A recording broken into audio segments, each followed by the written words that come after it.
It's a pleasure to be here, and thank you everyone for joining me to talk about my favorite composer, and I hope your favorite composer, but sadly not always our students' favorite composer.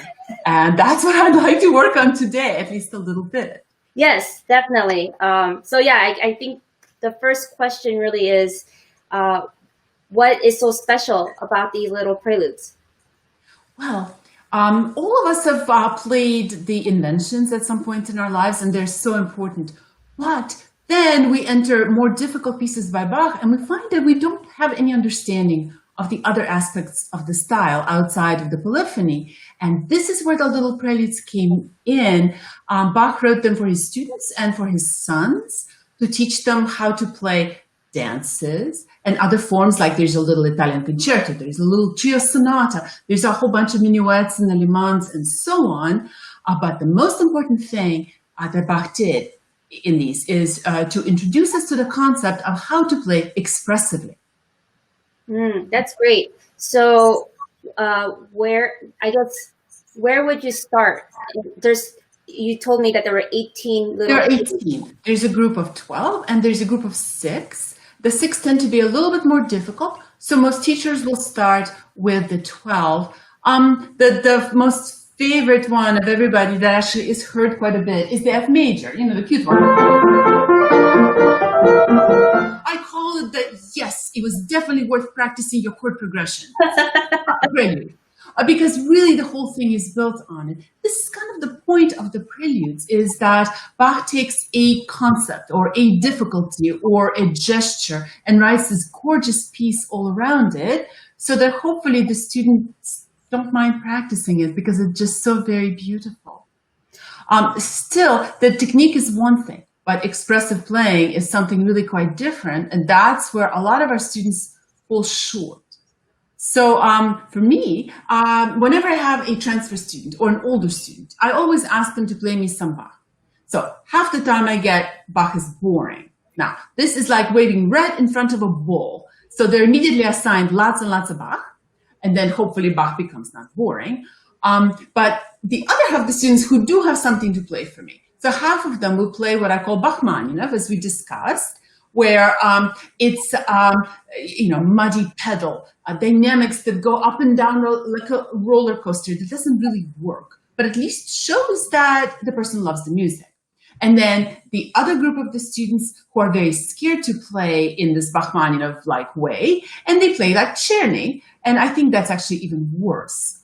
So the goal of the preludes and us as teachers is to explain to the student how to play expressively in a specifically Baroque way that's stylistically correct. And I would love to go through a few of the ideas to give everybody some pointers on practicing these things and teaching like that. So the first thing that I would say to look at, and this is true in all pieces of Bach, not just these, is that we have to drop the last 200 years of romantic training we've all had and start thinking differently. All of us romantic pianists, we always look for melody and accompaniment everywhere. And that's just not the Baroque style. We have to give up on the idea of melody altogether, because the most important element of the Baroque style is harmony. Harmony is the king, the queen, the entire court, everything that's meaningful. It's all harmony. And among these preludes are some pieces where there is no melody at all. There's only the harmony, and you have to determine how you're going to treat it depending on what you think about the chord progression. So let me play a little teeny bit of one of my favorite preludes. This is prelude number 3 from the group of 12, which is built around harmony and harmony only.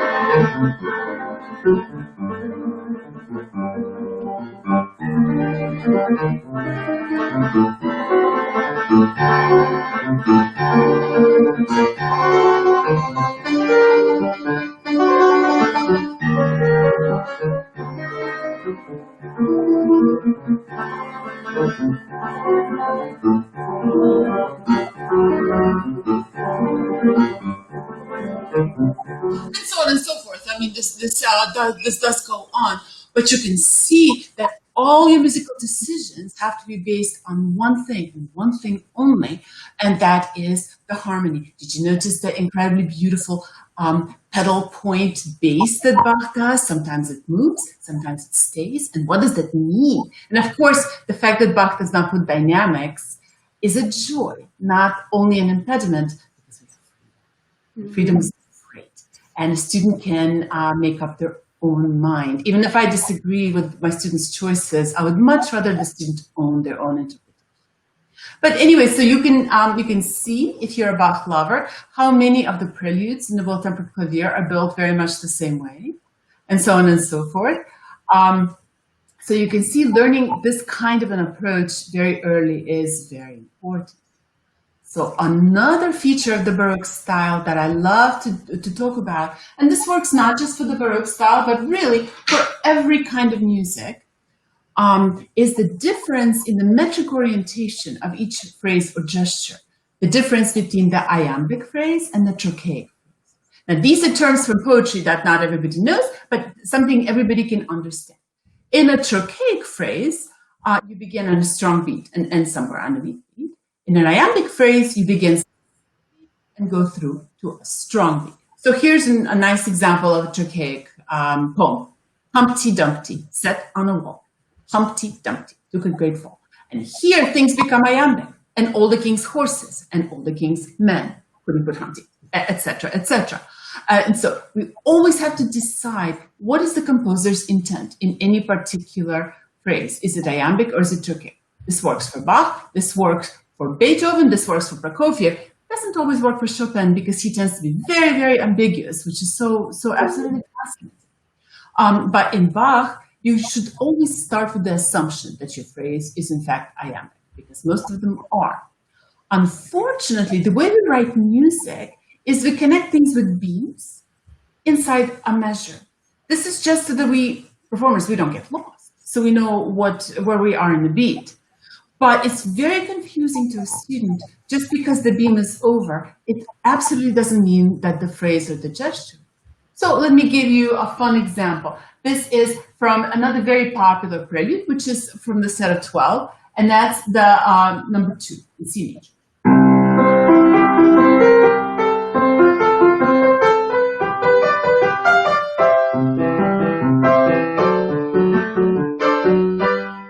I'm exaggerating the iambic nature to be clear to everybody. How often have I had a student come in and phrase like this?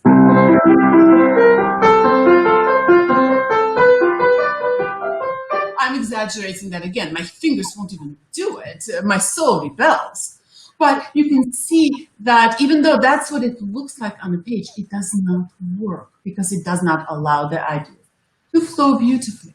Another prelude where you can look at the exact same concept is from the set of 6, the very last one, the very beautiful E minor.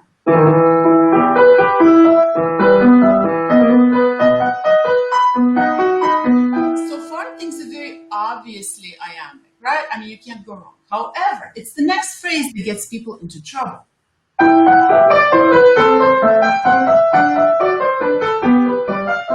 That's horrifying, right? But that's what it looks like on the page. Instead,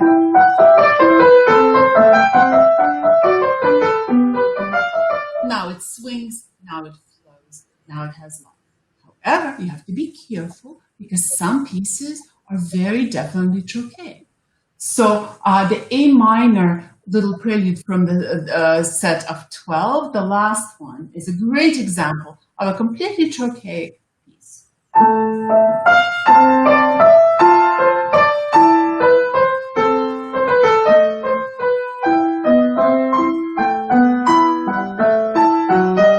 And so on. If you try to make it iambic, you are misinterpreting the music and not allowing it to have the structure that Bach meant.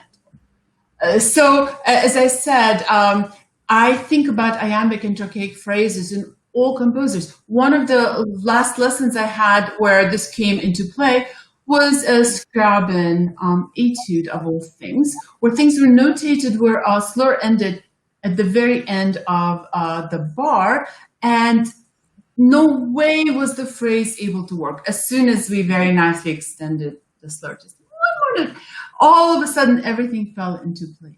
Which Scriabin-18 was this? Hmm? Which Scriabin-18 is this? I can't remember. I can't quite remember it now, but you can look in all music. Open, blindly grab a book from your library, as long as it's not Chopin, and you will see that this will be true for absolutely everything. Even things that let's think of Bach. Let's think of the preludes from the Well Tempered Clavier. Usual interpretation. Horrifying, deadly. After about 3 measures of this, you want to run screaming and agree wholeheartedly that Bach is boring, right? But suddenly it has life. Suddenly it's going somewhere. So perhaps I should take a little bit of a side and do my usual rant that I do every time I talk about Bach pieces, which is, please do not use your Czerny edition. Please, please, as a special favor to me, Bach in the universe, burn it.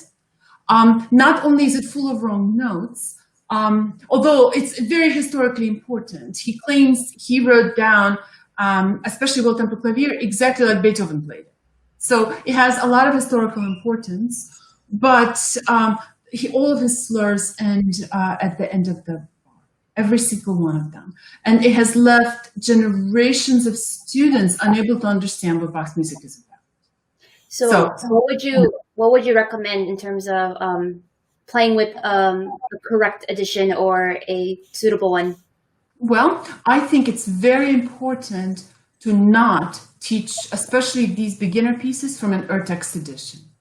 Those are for study. It doesn't really help a student to be met with this blank page, especially one filled with symbols that they don't understand for ornaments. Right. So there are so many wonderful editions on the market today. I mean, I use for my old trusty Palmer, and the reason I love it is because everything that's editorial is very much written out in gray, so that you're never wrong. You always know. I mean, if you don't feel like you want to follow the editor's dynamics, you certainly don't have to. But the important thing is you never have to guess about the ornaments because they're all nicely metricized and written out.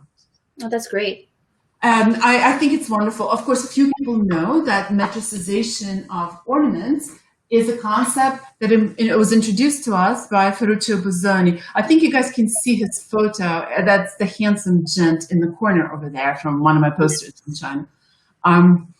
He is the one who really taught us Bach performance practice. However, here's another word to the wise. His editions are available in IMSLP, but you can't use them either. His scholarship is, like 100 years out of date, at least. They are fascinating, though. They're filled with teaching suggestions and ideas. There's usually going to be 3 lines of music and 2 pages of blah, blah in very turgid prose. But it really is quite fascinating to read. And the figurines are very interesting, and his structural suggestions are very fascinating. You just cannot play his ornaments. Do you have any examples of what some of your favorite markings? I know that you are a Busoni specialist, so it'll be very interesting to hear what you have to say. Yeah, so it's fascinating to compare Busoni and Czerny editions. Because really there were many, after Czerny, there were a number of editions, let's say, of Well Tempered Clavier. They were fairly scholarly, well, better than Czerny's. I mean, didn't have the wrong notes or extra measures that Czerny's famous for. But there are major problems in all of them. Here's a really funny example. So this is from the edition of Eugène d'Albert, the famous French pianist. So in the preface to his own edition of Well Tempered Clavier, he starts out by saying, well, of course, Bach was incapable of the finer emotions. Things like love, passion, despair were beyond him. Like, what? Huh? That's your own edition, man. What are you doing to us? The next sentence is actually even worse, if you can believe it. This is anybody who claims they enjoy a concert of Bach's pieces is either a liar or a pedant. Can you believe that? And then on the scene comes Busoni, who says that Bach's music is just a cat's meow, that there is no better music ever. You just have to look at it correctly. And he introduces concepts like, as I had mentioned before, metricized ornaments. This is where you simply write out the ornaments as note values with a certain number of them to the beat, which is much easier for a student to learn. And he often even gives options, like here's for an inexperienced student, you can do it in 16ths. Here's for somebody with good fingers, you can do it as 30 seconds, and so on and so forth. Later, you can free up the ornament, be my guest. But you can't start out like that, because that causes nothing but fear and loathing in children, right? Another important contribution of Busoni is that we all think was just kind of existing in the earth is what we call terrace dynamics today, where instead of doing these wild roller coaster dynamics phrase by phrase, as we're used to in romantic music, we kind of do a layer of something that is powerful and loud, a layer of something that is sweet, a layer of something else. That is completely Busoni's invention. So if you wanted to see something truly cool that will change your life forever, look up Busoni structure architecture on Google, and what will come up is his amazing drawing to one of the contrapuntuses in the Art of Fugue that Busoni himself finished. This is his own Fantasia Contrapuntistica. So what he does is he goes measure by measure, and he makes the whole thing like an architectural picture. So each chunk is its own little facade. It's sometimes arched, sometimes straight, sometimes higher, sometimes lower, sometimes longer, whatever. But you can see not only how each section is structured within itself, but how they all relate to each other. Now we think, well, duh, well, of course. We've all been taught to do that, but it's our friend Ferruccio the Handsome over there on the wall that taught us all of that. Wow, that's really neat. Scholarly attitude towards Bach was very important. So I have no idea why his ornaments are all funky, because ornaments are not a mystery. Bach and other composers of the period left all of these ornamentation charts, and all the good editions of the preludes, like this one, for example, will have a chart with explanations in English, in easy to read characters, so that they're not at all frightening. And of course, we have them from Leopold Mozart, we have them from Joachim Quantz, we have any number of these things. So I'm guessing that Busoni tried to make them easier, because all we pianists know, ornaments in the piano are hard. They are nasty. Oh, yeah. Yeah. Yeah, my students, we're working on them. Ornaments they're so tricky. I mean, speaking. Then do look at a lot of the preludes. Some of them are specifically there to introduce the ornamentation. Yeah, I was gonna just ask, what are some good examples? Which prelude would you point to work on ornamentations? So number one, we can start with that. The problem with that one, of course, is those ornaments are hard, and they're in the left hand.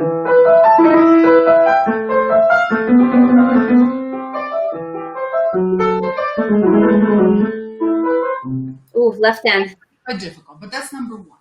But number two, that is actually quite popular with beginners, has kind of simple mordents, which are not difficult to do.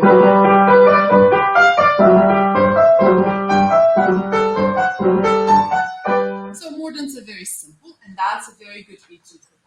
The etude that's really the pinnacle of pain and suffering in ornamentation. Well, there's several, but one of the more difficult ones, and it's actually very special for other reasons too, is prelude number 11 in a set of 12, obviously. It has a whole long passage of nothing but ornamentation. Here somewhere I have the laid out version.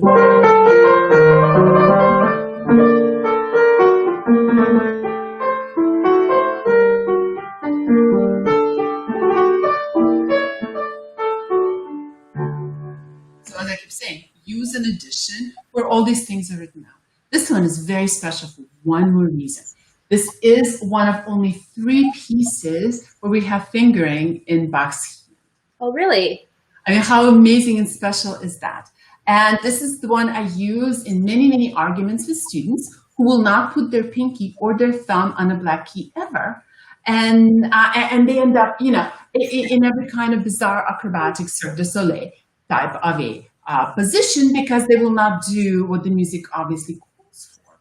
And in fact, we know for a fact that Bach was kind of revolutionary in that he used his pinky and his thumb on black notes, because his son, Carl Philipp Emanuel, mentions it in his essay on playing the keyboard.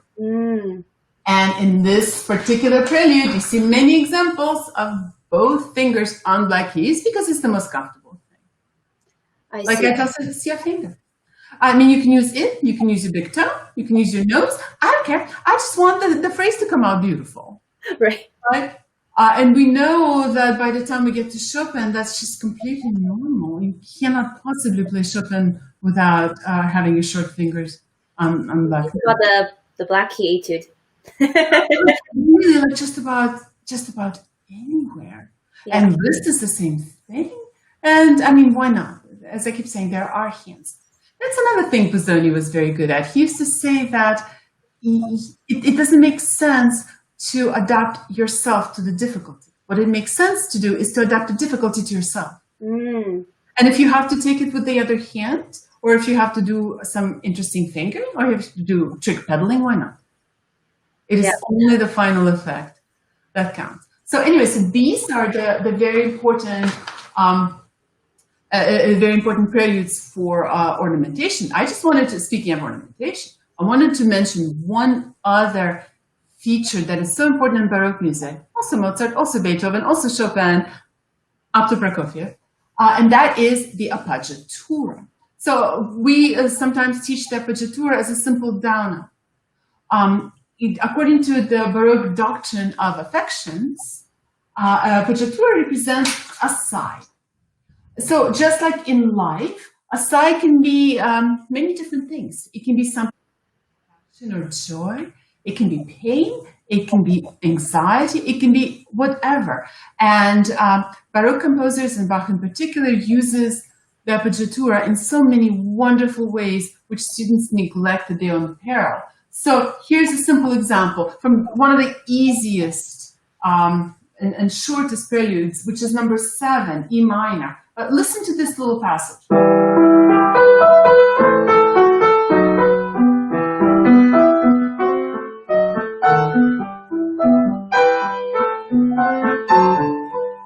Again, I'm being a little bit obnoxious about my appoggiaturas here. You would want to bring it down to good taste. But what you cannot do, under no circumstances can you go.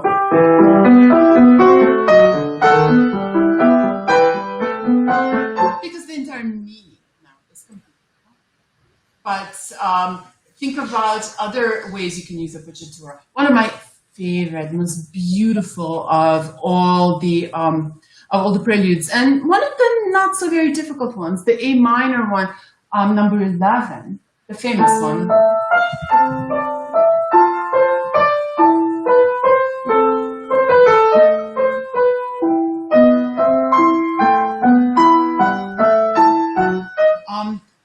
Here, the appoggiatura is a symbol of angst and pain, and hiding it again destroys the whole point of the work.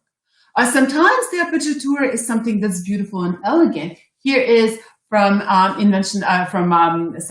Prelude number 4 from the set of 6. It's actually quite a difficult one, but here's the opening.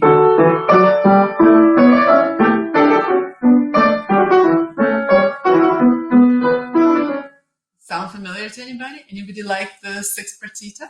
I mean, that's just where you learn how to do that. And I've argued with students both here and the 6th partita about how to do this ornament. You must do it on the beat, and you must treat it as a part of the appoggiatura, otherwise it loses all of its meaning. So that's one of those ornaments that is not necessarily notated as an ornament, but often notated just as part of the music.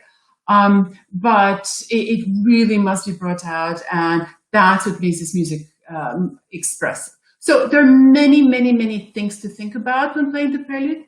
The most important one is that they need to be loved, they need to be played, they need to be enjoyed, they need to be treated as just important to students' development as inventions and should be used really at the same time. Some of them are very difficult and can be used at the same time as, let's say, sinfonias. And even some are so difficult technically and emotionally and require maturity, perhaps even already together with some of the easier periods and terms. That's a But really yes, please. Yeah, that's a really good point you raised, because I think a lot of teachers, myself included, had this misconception that Little Preludes come first, and then it's Inventions, and then Sinfonias.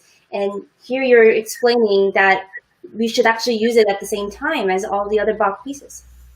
Absolutely, absolutely. Some of them are so difficult. I recorded all of them to create kind of a lecture series.